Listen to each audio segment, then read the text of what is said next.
События происходили в XIX веке. Пес родился в 1855 году. Его хозяином стал обычный мужчина, работавший ночным обходчиком в полиции города. Собачка была небольшого роста породы скай-терьер. Бобби, так звали пса, постоянно сопровождал своего друга. И все было хорошо, пока Грей, хозяин собаки, не заболел туберкулезом. Болезнь была смертельной, и мужчина скончался. Джона Грея похоронили в старой части города у церкви, на кладбище для небогатых людей. И вот с того момента постоянным пристанищем Бобби стала могила его хозяина. Собаку стали подкармливать неравнодушные люди и владелец ресторана, который расположен недалеко от кладбища. В этот ресторанчик Джон Грей частенько забегал вместе с Бобби. А в совсем лютые морозы добрые люди забирали пса к себе домой. Говорят, что однажды жители какой-то деревни решили подарить дом Бобби и забрали его себе, но тот сбежал и вернулся на могилу. Все было довольно неплохо,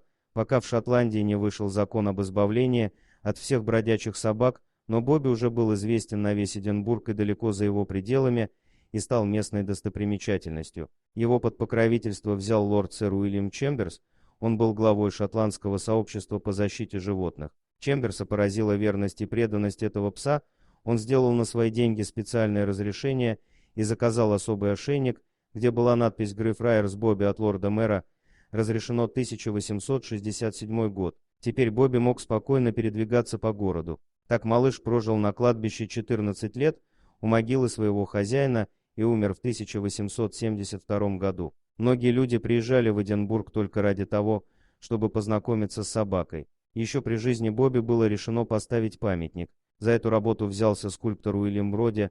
Он смоделировал пса незадолго до его смерти. Памятник открыли после смерти собаки. Он сделан из бронзы на красном гранитном постаменте. Неоднократно его разрушали вандалы, но власти восстанавливал памятник в первозданном виде. К сожалению, по законам того времени собаку не смогли похоронить рядом с могилой Джона Грея. Поэтому приняли решение похоронить его у ворот кладбища, где позже сообщество по защите животных сделало красный гранитный памятник рядом с могилой. До сих пор сюда приходят люди, приносят цветы и игрушки. Эта история пример того, насколько животные преданные и верные. И им абсолютно не важно, бедный ты или богатый, больной или здоровый, Мерседес у тебя или Око. Они любят просто за то, что вы рядом, и очень больно наблюдать, как люди, хотя таких даже людьми сложно назвать, предают, обижают и убивают братьев наших меньших.